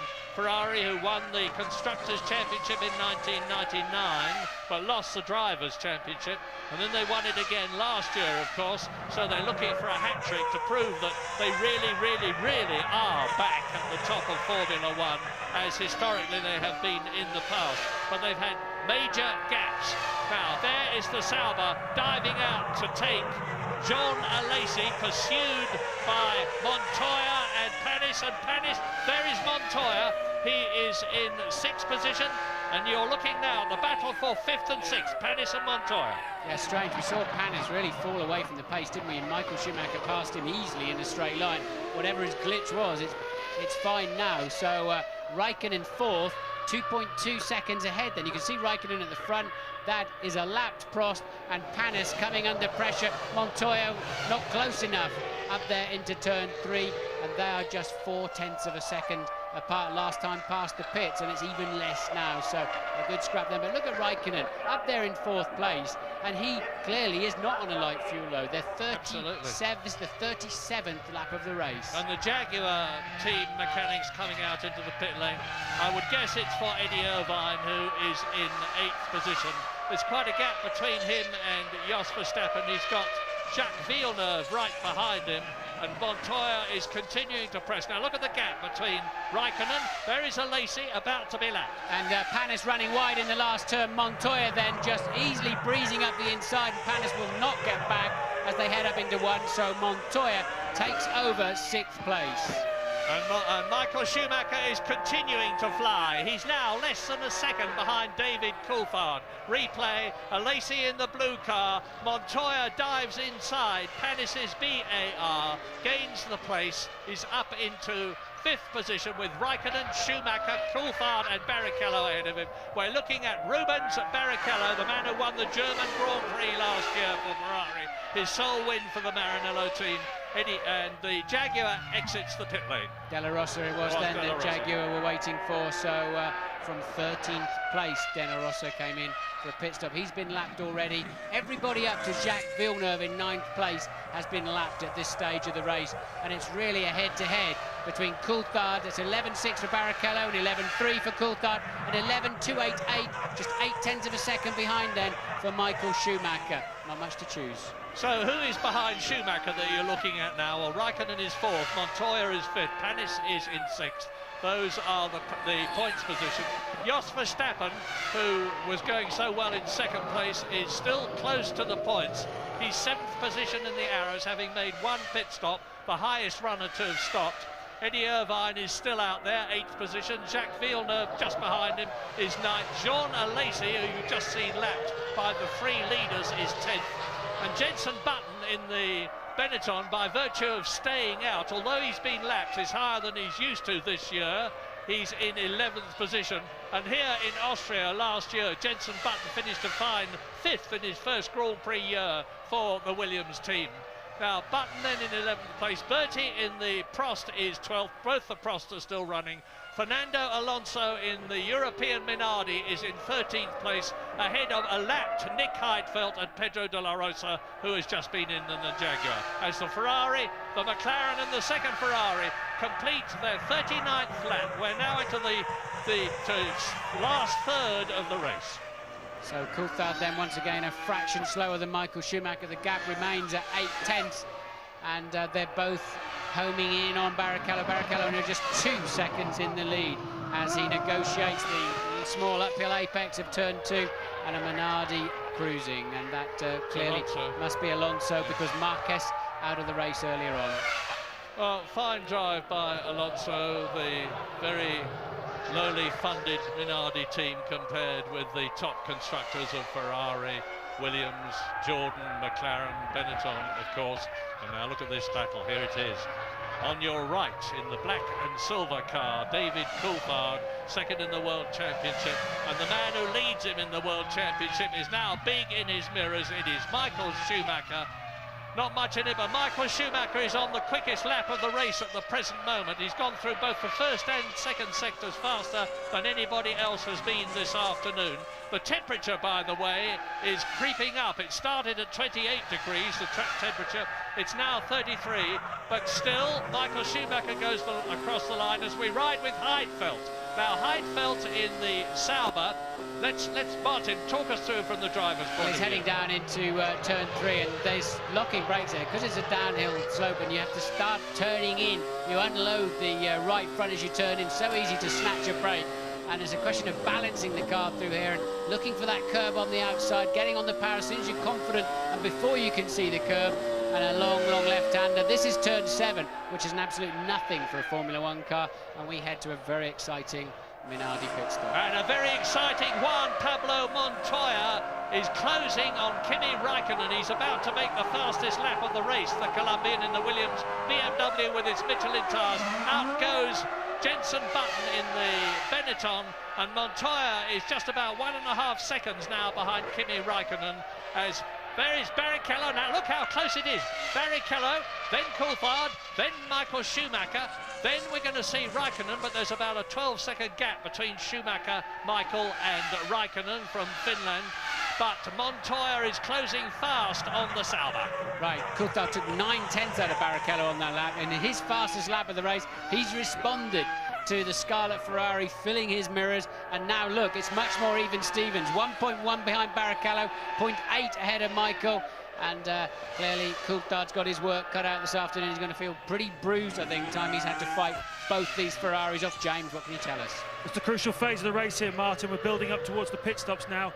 just up to 2 seconds between the top three. That's enough for a mistake to decide the outcome in the pit stops. It takes 26 seconds to come in here, put the fuel in the car and get back out again. And as I say, we're into the area now where a mistake could decide it, the stroke of genius, or just simply good pit work. Well, you've just seen Fisichella talking to Alan Permain, and that's Montoya slowing. Montoya slowed right down, having closed up on Kimi Räikkönen. You can see the cars passing him. It looks as though we are about to see the second Williams BMW retirement. Yes, the crestfallen people in the garage are taking the gloves off. They know that it's now time to pack up their equipment. The second retirement. But Williams and BMW and Michelin have again shown that they are very much a force to be reckoned with in Grand Prix racing.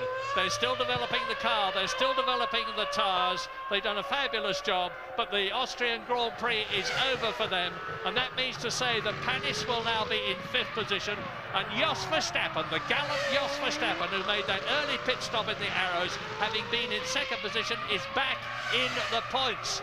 Martin reminded me about that brilliant drive of Damon Hill's in Hungary in 1997, when, against all the odds in the Arrows, he took and passed Michael Schumacher to lead the race. A brilliantly exciting and inspiring moment.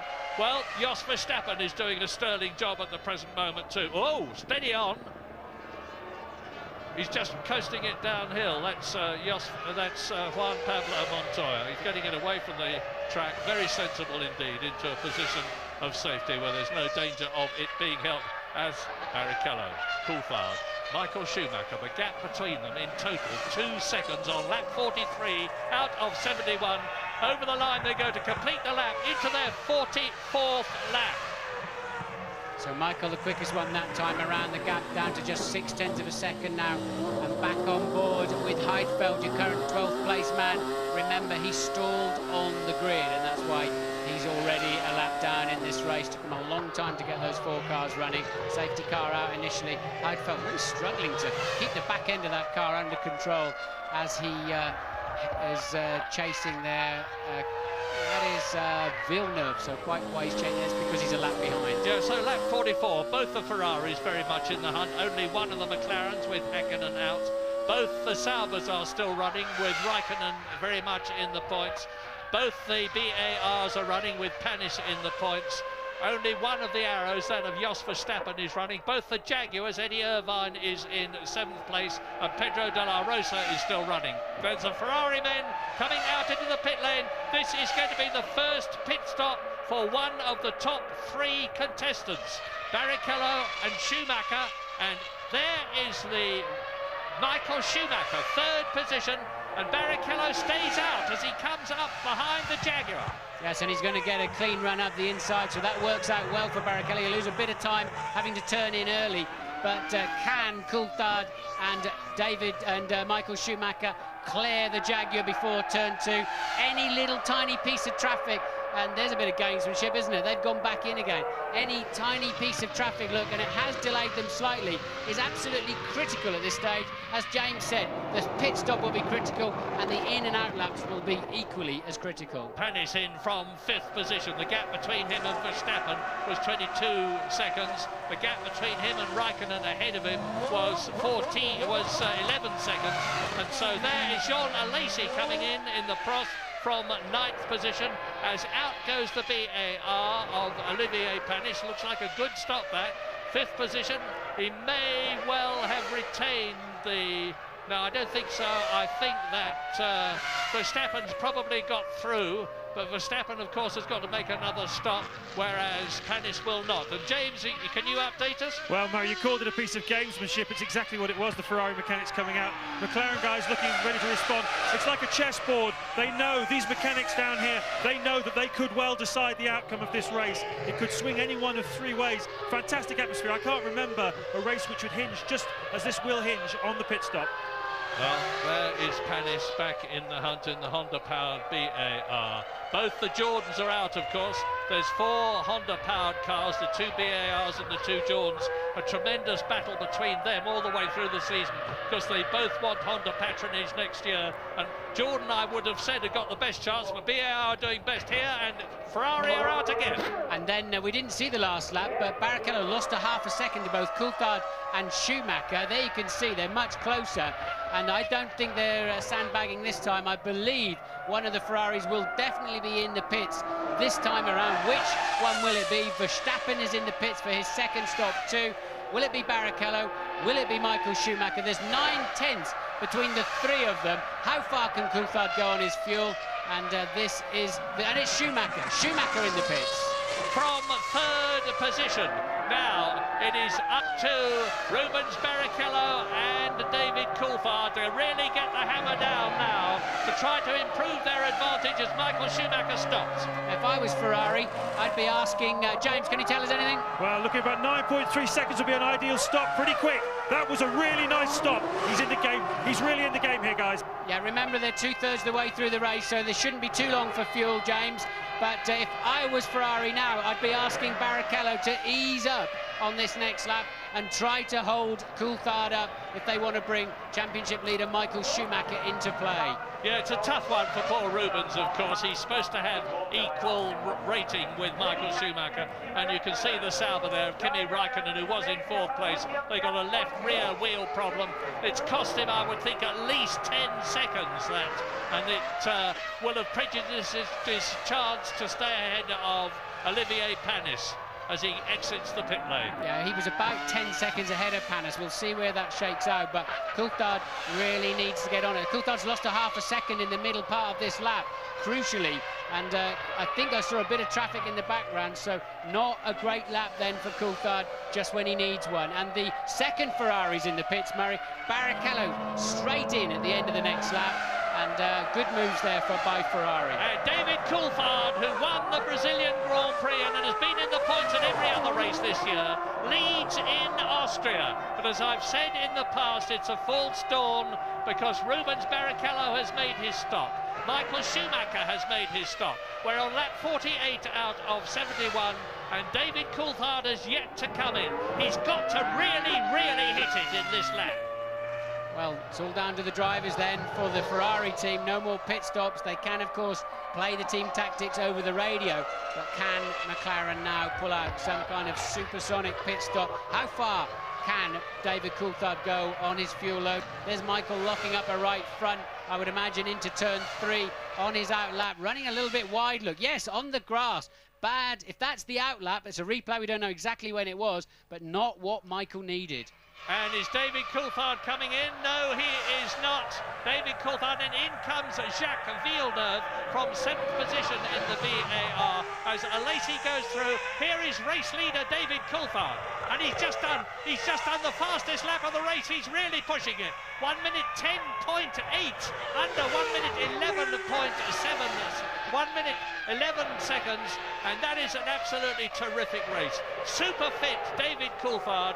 He's really got his dander up, and after that bad race that he had in Spain last year when he fought his way through after a bad start up into 5th position to get 2 points. Louise Goodman. I stood here with Juan Pablo Montoya. Juan Pablo, race full of highs but ultimately lows for you. What went wrong in the end?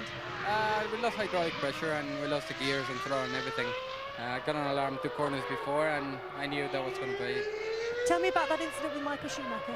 Oh, he braked quite late. I braked late as well when I saw he was going to go for the outside. When I went to press the pedal a bit harder, the pedal was a bit long. It's been long all weekend, and just like the rear tires, and ran wide. Thanks for talking to us. Well, Rubens Barrichello is still ahead of Michael Schumacher. David Coulthard is still ahead of both of them, but has yet to come in as Eddie Irvine in the points does so in the Jaguar. Are Jaguar going to get their first World Championship point this year? Let's hope so, but Coulthard won 10.9 that time around. Not quite as quick as the lap before, but still significantly quicker than Schumacher or Barrichello. And this could just play beautifully into Coulthard's hands. Michael, we think, made a mistake on his outlap. That's why he's ended up the second of the Ferrari. Some 3.4 seconds down he is at the moment. So that gives Coulthard a bit of breathing space. But yes, look, here they come. can they launch Coulthard back onto the track ahead of Barrichello? Schumacher slightly out of play at this time. Traffic in the way. Crucial lap. What drama as the McLaren mechanics with the tyres in the heaters when they brought them out. They've got those heaters off now, and John Lacey is in front of David Coulthard. He must move over and let the McLaren through, or David Coulthard is being balked and loses time, and he gets past as he comes down to turn 8 in this 9-corner circuit and into the pit lane inside the white line. And that is Rubens Barrichello, who is in second place with Michael Schumacher behind him. David Coulthard, James. It's going to be very marginal, we all know that. He had a 25.2 seconds lead, but of course his stationary time will be less. He's taking less fuel on board than the two Ferraris did. Did he do enough on his in lap? He's revving the engine, gunning the engine, 8.0. He might well do it. Well, he's down the pit lane now. He's at the speed limit at the moment now. Look for the Ferraris on the right, and it looks as though David Coulthard is going to do it. He's coming up to the uphill section, and I cannot see the Ferrari yet. Yes, look. David Coulthard still leads. Barrichello is second. Schumacher is still third. Now, David Coulthard has got to get the remaining heat into those tyres, but it looks to me as though he is safe. He's now lap 51 out of 71. 20 laps to go. If David Coulthard wins this race, it is going to be an absolutely magnificent drive. From 7th on the grid after that bad qualifying session yesterday. But now all the top 3 men have completed their single stop. He'll be 3 or 4 corners, getting his tyres up to full operating temperature, understanding exactly the car that's underneath him. And then I think Coulthard has the faster car this afternoon. They're all on exactly the same fuel load. Of course, they're all fueled to go just to the end of this motor race. Coulthard has track position. It takes any teamwork of him being scuppered behind the Ferraris out of play, of course, and that must be, is that Della Rosa? It's Eddie Irvine. It's Irvine, is it? Pulling... no, it's Della Rosa, sorry. Yeah, Della Rosa pulling out of the race. He was down in 12th place. And of course now Ferrari can still ease Michael up into second place, but Coulthard and McLaren are now controlling the race. Well, now what are going to be the Ferrari orders as off goes Villeneuve? Pit lane speeding penalty, 10 seconds. It's going to cost him while he's stationary, plus the time that it takes him to get into the pit lane, slow down to that mandatory 50 miles an hour and then accelerate out again. He was in 8th position. He's going to lose the place. No, he may not, because John Lacey was 53 seconds behind him. Good news for Kimi Räikkönen in 4th place. That long pit stop when they couldn't get the left rear on still enabled him to stay in 4th place. So Coulthard leads by 1.3 last time around. And Michael Schumacher from Barrichello. Michael Schumacher 3.1 seconds further behind Räikkönen, 25 seconds behind in 4th. Panis 5th, Verstappen in the final points scoring position. We'll be back very shortly. Barrichello kan natuurlijk gewoon frank en vrij gaan aanvallen zometeen. Hij is niet de man die wereldkampioen moet worden bij Ferrari, dat is Michael Schumacher.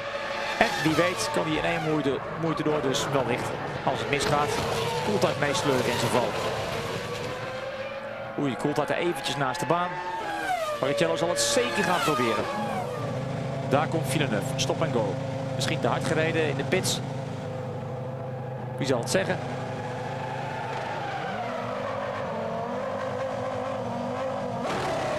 Nou, blijft zonder gevolgen, alleen kan hij nu zeker de 7e plaats vergeten.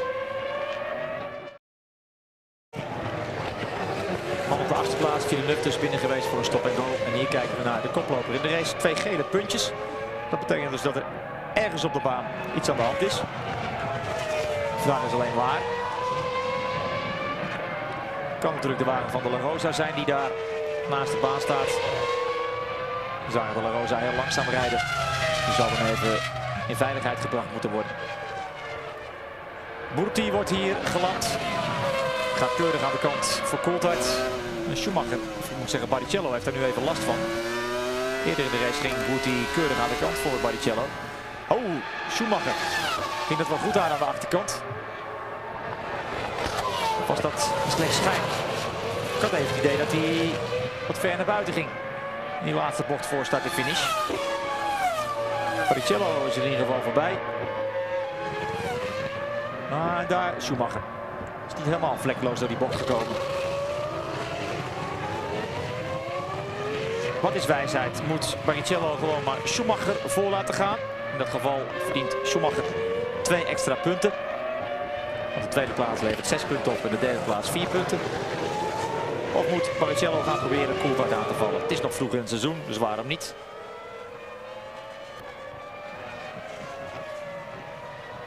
Dan let zo meteen op. Lap 54, replay, and Michael Schumacher nearly goes off. He's just managed to collect the Ferrari, but he's lost time. And Rubens Barrichello is on a tremendous charge. Look at him, second place, and he's only a second behind David Coulthard. Look back, and you see Michael Schumacher. What are going to be the Ferrari team orders? Are they going to let Rubens Barrichello stay ahead?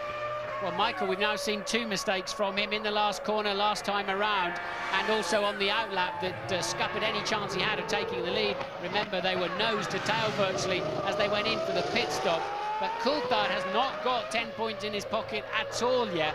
For whatever reason, on this set of tyres or in this stage of the race, he has not appeared to have that advantage over Barrichello. In fact, it's swapped around now. Barrichello, the faster by 2 or 3 tenths of a second, and it's Michael who can't quite keep up with him. Yeah, it's amazing, this Formula One business. Remember David Coulthard, we showed him before the race began, when he was talking about his awful 7th position on the grid for him.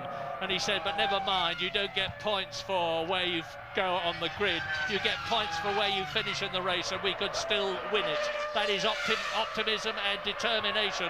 He could still win it. He's on lap 55. He's got 16 of these 2.7-mile laps to go.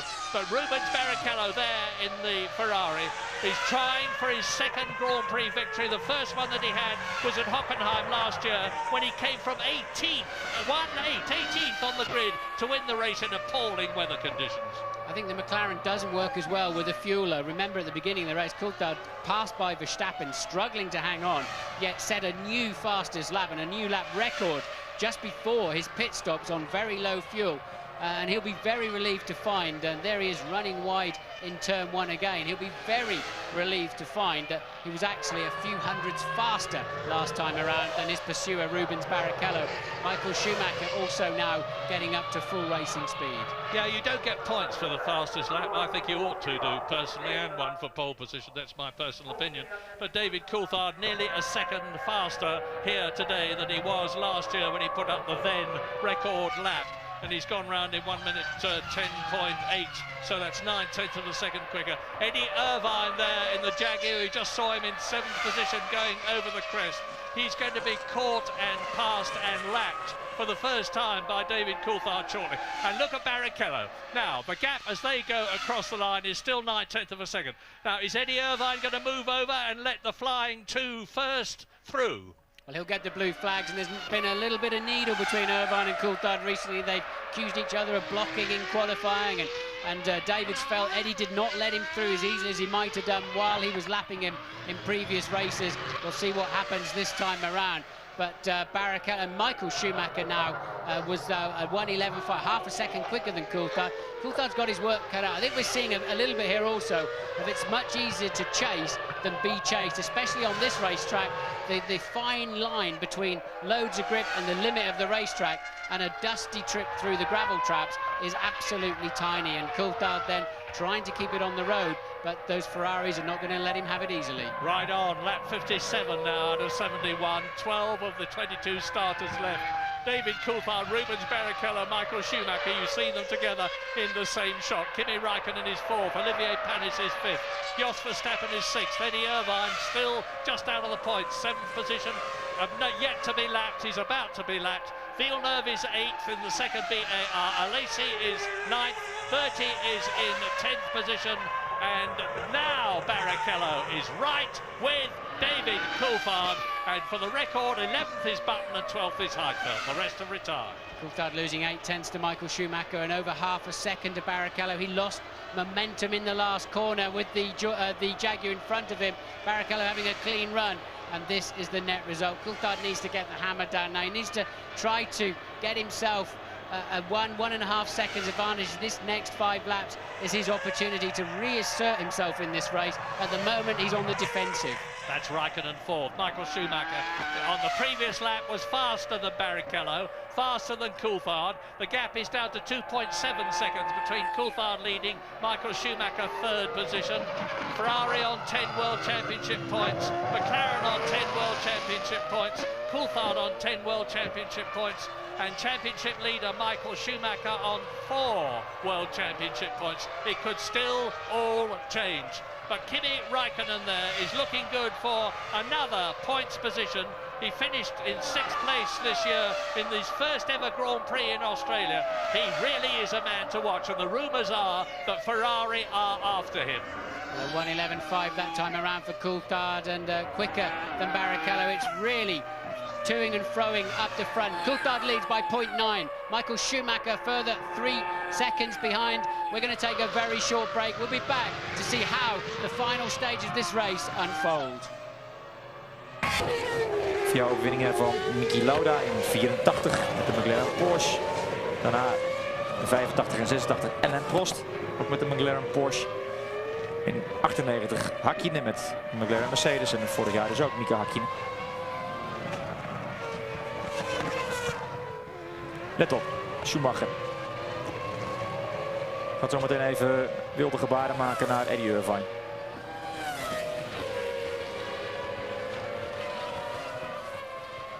Ja, als je niet beter weet, denk je dat hij de lens aan het poetsen is. Maar dat was dus niet het geval. Boze Michael Schumacher. En daar Coulthard met weer wat blauwe vlaggen. Onder andere voor Jos Verstappen. En voor een van de wagens van het team van Prost. Dat zou dan Jean Alesi moeten zijn.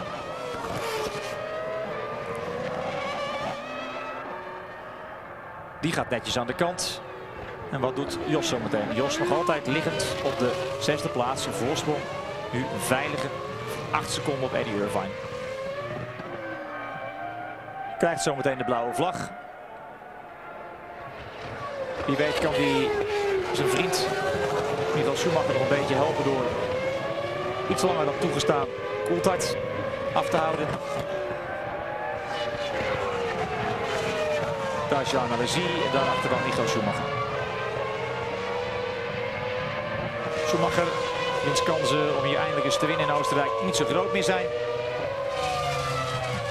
Zit nu achter Alesi en is er langs. Verstappen is al aan de kant gegaan. Verstandige beslissing. Mengt zich niet in het gevecht tussen Coulthard en Barrichello. En laat het de heren zelf uitvechten. En hier Schumacher achter de Nederlander. Een situatie die we ook in de kwalificatietraining meemaakten. En toen gleed Jos in die bocht van de baan af. En schrok Schumacher zich een hoedje. Maar het liep allemaal goed af. To go, about 12 minutes for the Austrian Grand Prix, and David Coulthard, you can see the gap there now as he turns into turn 3 between him and the Scarlet Ferrari of Rubens Barrichello, with Michael Schumacher starting to close on both of them. It could be and probably will be a cliffhanger finish. Barrichello gets a sniff of Coulthard out of 1 towards turn 2. He's much quicker under braking for whatever reason, is the Ferrari on the McLaren.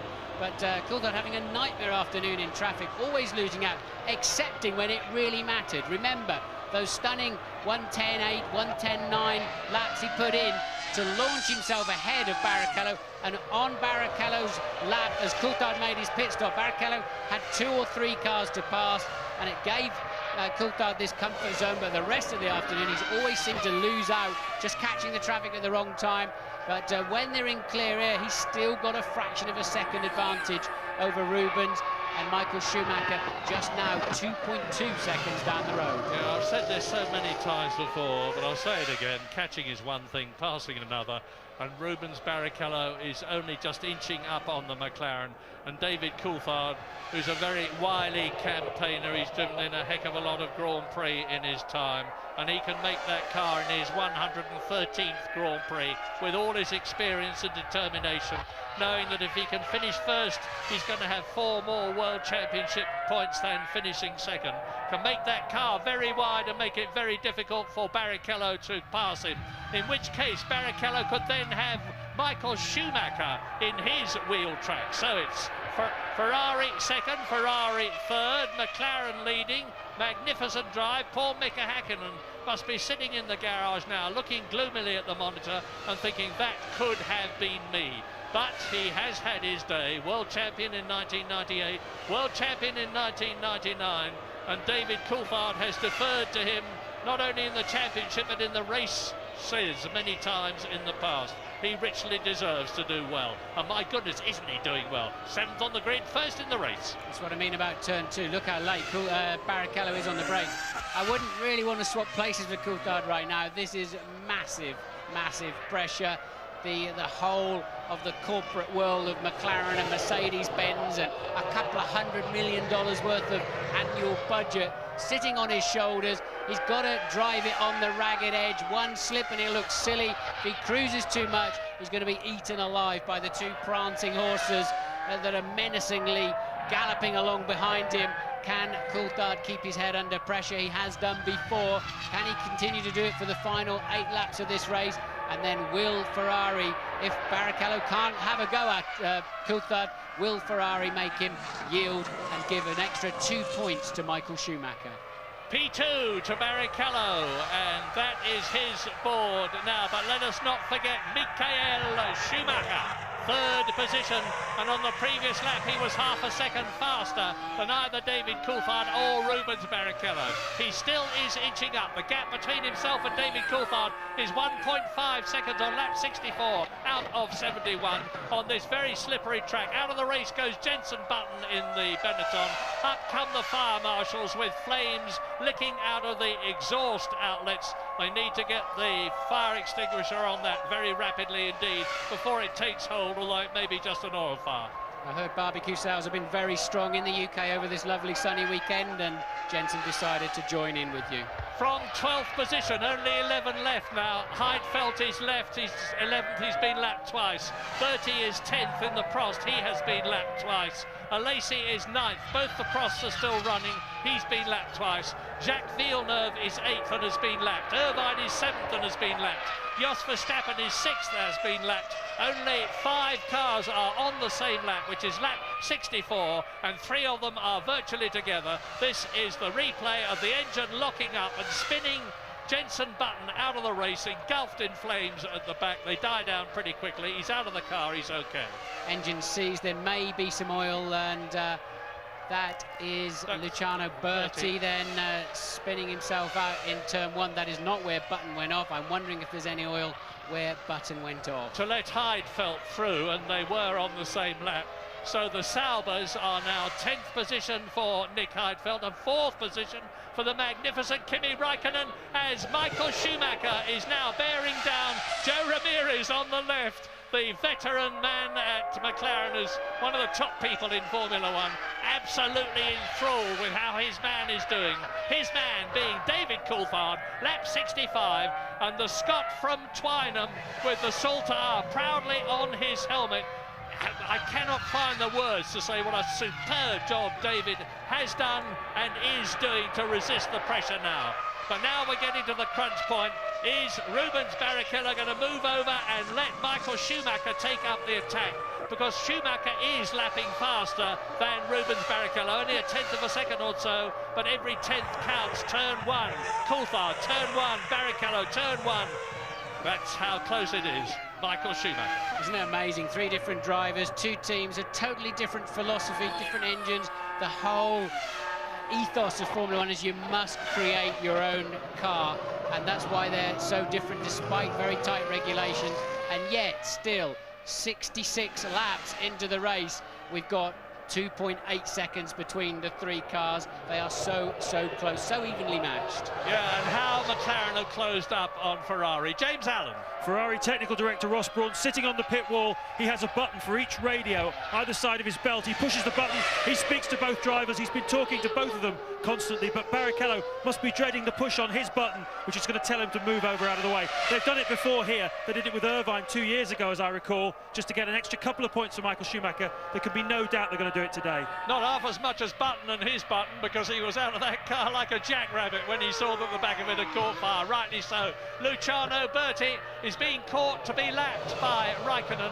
Raikkonen in 4th place, another sterling performance. Luciano Berti down in 11th position, and the Finn goes through. The Brazilian driver moves over, and Rubens Barrichello just puts his left rear off the track onto the grass, raises a puff of dust. He may have lost just 100th or 1/10 of a second.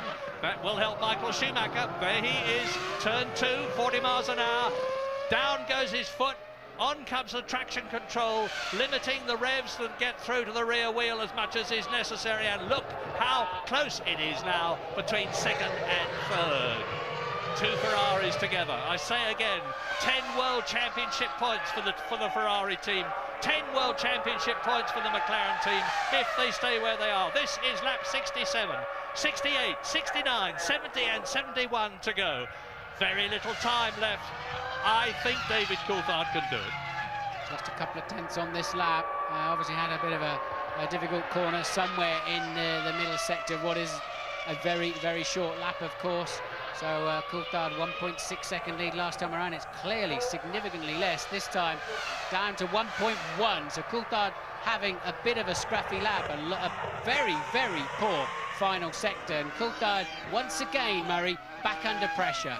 Yeah, back under pressure, but he is the man to resist it. He knows that that clear track ahead of him means that he can choose his line. He's not got any problems in closing up on people at the present moment. If he can keep it cool, stay on the racing line. The speed differential between the McLaren and the Ferrari is not enough. Maybe we're going to see why it was a scruffy lap, although I think this is up into turn 1.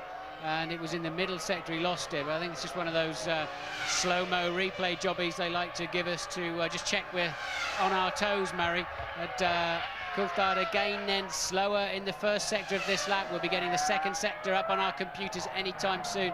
Doesn't look too bad for him, does it? No, but both Rubens Barrichello and Michael Schumacher have gone faster in that sector by 0.2 of a second than David did. You can see now, you can see the amount of tarmac between the McLaren there and the 2 Ferraris behind him is diminishing.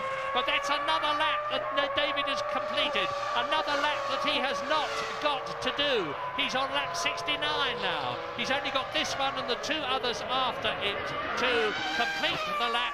Now, have we got a new fastest lap again? No, it's still David Coulthard, 1 minute 10.8. 1.8 seconds only separates the top 3. Raikkonen is 38 seconds behind the leaders 4th. Panis is 47 seconds behind the leaders 5th in the BAR. Jos Verstappen has got Eddie Irvine catching him. There's only 5.2 seconds in it, and Eddie Irvine is doing it at the rate of half a second a lap. It's not enough. It looks as though Arrows are going to get that World Championship point for 6th place, and that Jaguar are not. They both deserve it. Only one of them can get it. Wow, lap 69. So, out of the Niki Lauda curve into the Gerhard Berger curve. Coulthard responds, the fastest man of anybody on any of the previous 68 laps through the middle sector of the lap. Coulthard knows he had a couple of untidy ones, put himself back under pressure, and he's responded and said, OK, catch me if you can. Well, 28 World Championship points for David Coulthard. Will become 38 if he wins this race. 36 points for Schumacher, will become 40. Talk about head-to-head. Look at this, 111.00, 111.099 for Barrichello and 111.030 for Michael Schumacher. There was a total of 0.06 of a second between all 3 of their last laps. So really, Coulthard just cannot break away from this pressure. No, he can't break away, but he's on lap 70 now. If he can just hang on, he's only got 2.7 miles to go at the end of this lap to give him an absolutely brilliant victory. It would be the 11th of his career and certainly one of the most richly deserved. Well, Ferrari don't look too confident as out of the Niki Lauda curve into the Gerhard Berger curve up to turn 7 in this 9-turn course goes David Coulthard over the crest, and just look, Michael Schumacher is with Barrichello. Unless one of them goes off, I cannot see there being a change on this last lap. I've said that sort of thing before, only for it to change dramatically. They are now on their 71st and last laps. Turn 1, 8 turns to go. Climb, climb, climb, 7th gear, 185 miles an hour. Brake hard, down to 2nd gear, 40 miles an hour. Coming up to turn 2, this is it. 7 corners to go for David Coulthard. Will Rubens Barrichello be told, and will he do as he's told? More importantly, and is that a cruising Barrichello? No, it isn't. He's just taking a slightly different line. Surely before the end of the lap, he will have to let Michael Schumacher go past. I believe he will get that call, as does, I know, James down in the pit lane, but Coulthard then appears to have the fresh air between himself and the 2 Ferraris that he needs. Barrichello's going to make Michael wait until the absolute last moment if he's going to do it at all. And there are just 2 corners left in the Austrian Grand Prix of 2001 for David Coulthard now, as he sweeps out of the right-hander down to the last corner of the circuit and the race, and David Coulthard wins, and Michael Schumacher is 2nd. Wow, there is team orders. Michael Schumacher gets 6 World Championship points. David Coulthard gets 10, and a bitterly, bitterly unhappy Rubens Barrichello defers at the last moment. He will not be at all happy about that. But remember when David deferred to Mika Häkkinen as they approached the line in the Australian Grand Prix? Well, that's motor racing. One of Coulthard's great wins from 7th place on the grid. I don't know what the opposite of brain fade is, but surely Coulthard was the master this afternoon, and really a stunning drive from him. Did what he had to do when he had to do it, kept his head under supreme pressure. Barrichello will be on the podium with a face like a wet Monday morning, and deservedly so. I think with a little bit more luck in the traffic, he could have won this race. And there is the synchronized swimming act of Ferrari as Michael crosses the line a half a car ahead of a inevitably disgruntled Rubens Barrichello, who made him work for it, look, didn't he, right to the last few metres. Absolutely. Well, there's nothing new about it. I remember when Senna in Canada moved across at the last moment rather grumpily on orders from Ron Dennis to let Gerhard Berger win the race.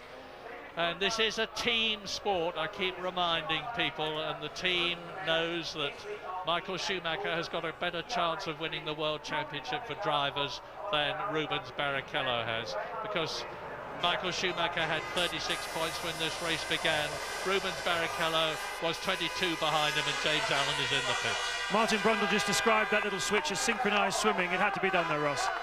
We got a championship, and we were hoping Rubens could have a go at him, but just wasn't quite there. And obviously the starts were our main problem. It was a good race, but not the way we wanted it. It was a very good race, and for once, McLaren, not for once, they've done it a few times, Stu, they actually did you on the strategy in a way, didn't they? The pit stops, they ran it, they got the lead, and they managed to keep it. Well, it wasn't a voluntary choice. I mean, obviously everyone's running to maximum capacity, and I think coming with McLaren, that was as far as we could go, so there was nothing much else to do. And Montoya obviously screwed Michael's race, so we wouldn't have been in that position, but it's a motor racing. Road racing, so we'll recover. Thanks very much, Ross. Well, Michael Schumacher started this race 8 points ahead of David Coulthard. He is now 4 points ahead of David Coulthard as a result of that superlative drive by the Scotsman and Rubens Barrichello deferring on team orders to Michael Schumacher. You've heard Ross Brawn say why. Barrichello is still in 3rd position and Ralf Schumacher is still 4th. Nick Heidfeld is still in 5th position and Jarno Trulli is still 6th, but really that's of academic interest. From now on, it looks as though the 2001 World Championship, as we go to Monaco in 2 weeks' time for the 7th out of 17 races, is going to be down between Michael Schumacher and David Coulthard. Driver of the day, David Coulthard, that's part A. Part B, driver of the day, Kimi Räikkönen, just 40 seconds behind the leaders in his Sauber Petronas, with, of course, the customer Ferrari engine in 4th place there, as I said. So Räikkönen, a stunning day, and, well, they don't look such bad friends after all, do they? Coulthard and Eddie Irvine, and Villeneuve coming, another good mate of David's, and coming in, everybody wants to shake his hand. Yeah, that's the 5th World Championship points for the Sauber team this year. And I bitterly regret some of the things I said about the team and them not expecting them to do well this year before the season began. Well, Rubens Barrichello, you can look at his eyes. You know, he's not happy. He's not happy at all. Why should he be? Why should he be? He drove a terrific race. He was ahead of Michael Schumacher. Joe Ramirez taps him on the shoulder. Jean Todt has a word with him. What do you think the word was? Maybe the check should be bigger next time, Rubens. Yes, well, I don't think Rubens, like a lot of people, is interested in money, but he's interested in prestige. He got ahead of Michael Schumacher. He was staying ahead of Michael Schumacher. But I say again, and you heard what Ross Brawn had to say, there is a World Championship involved, and Michael Schumacher is more likely to win it than Barrichello is. It matters to Ferrari, it matters to Maranello, it matters to Fiat, of course, who are the money behind Ferrari. So it is understandable, even if it is very bad news for Rubens Barrichello. But wonderful, wonderful news for David Coulthard, his 11th victory. Terrible news for Mika Häkkinen. Olivier Panis finished in 5th position and has again beaten his teammate Jacques Villeneuve, and it was a very close thing in the World Championship for them, because Panis was in 11th place and Villeneuve was in 9th position, and Panis should have actually moved ahead of him. In the Constructors' Championship, there is now 18 points between Ferrari and McLaren, as there was when this race began. Williams, of course, have scored no points. Jordan have scored no points. Sauber, in scoring, are close right up to Jordan, just 1 point ahead. Well done, David Coulthard, up onto the podium. His 11th win, a great race for a great Scottish gentleman. And the British national anthem for David Coulthard, and of course for the McLaren team.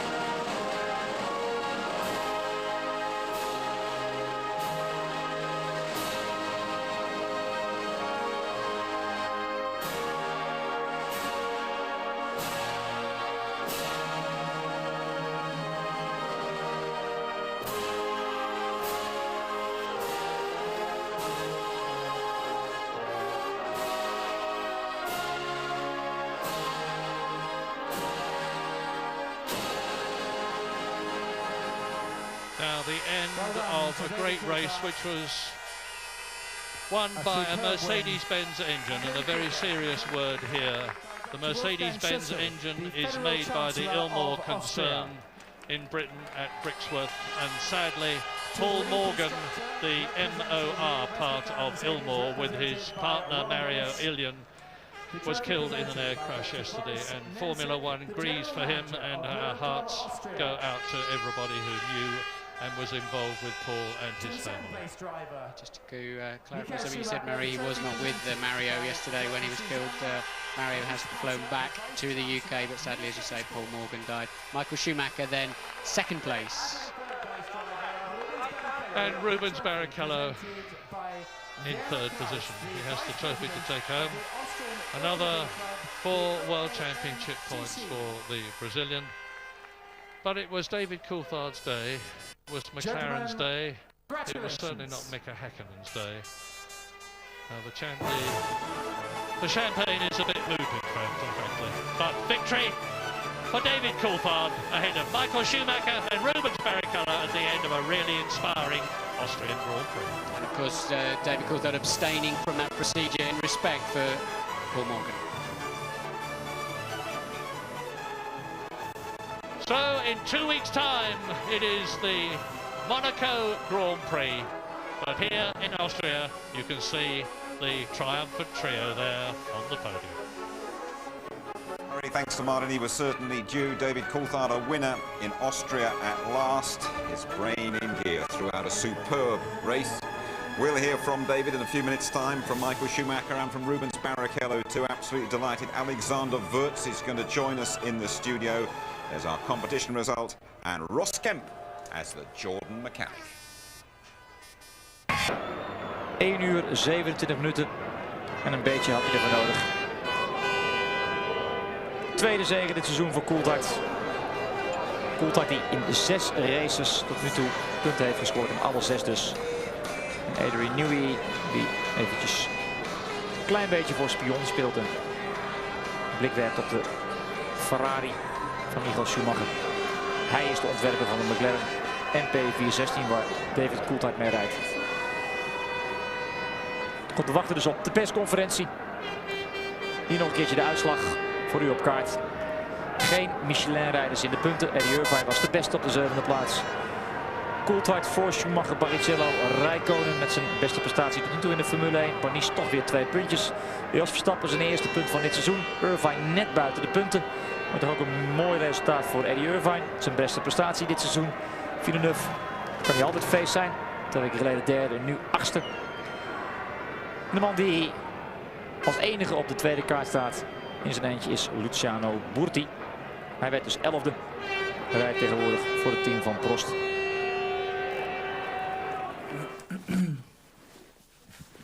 Congratulations, gentlemen. First, second and third in the Austrian Grand Prix. David Coulthard, the winner.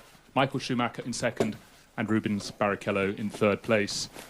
David, Mika Häkkinen said earlier today that it's a very sad weekend for McLaren, but at the end of it you brought at least some cheer to the team. Yeah, and that's just to explain why I wasn't spraying the champagne for those at home who don't realise we lost a very important member of the team, Paul Morgan, this weekend, and winning this Grand Prix I think is a big boost for everyone in the team.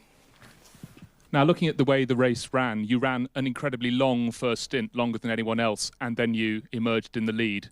Was that the tactic from fairly early on in proceedings? Yeah, from where I was in the grid, obviously having qualified 7th, it was important to start heavy and just to have the options open depending on how the race went. I was able to lean the engine out early on after the first few laps and save quite a few laps of fuel, as well as obviously with the safety car, and that enabled us to go quite long. David, thank you very much. Michael, you didn't have the dream start to the race. From pole position, you were led away by both Williamses. Can you put your finger on why you dropped back? Not really. We had some kind of problem. Certainly the car didn't start in the way it was supposed to start, and basically I did a manual start afterwards because there is some kind of problems, but I'm sure we will find out. And it's, you know, all these systems are still very new, and like we have seen with David, something happened to him in Barcelona with these systems. Now it happened to me, and I guess a few other people will still get surprises until everything is really reliable. Having worked your way up to second place after your brother retired, there was then the moment with Juan Pablo Montoya that took both of you off the circuit. Could you talk us through that move? I was a little bit upset, obviously, because there was no way he could make that corner, and all he was trying to do is to take me with him out of the circuit. And I mean, he was lost anyway, and to do something to me, then I thought it wasn't really what he should have done, because I had to go into the grass. I couldn't turn in. I nearly hit him.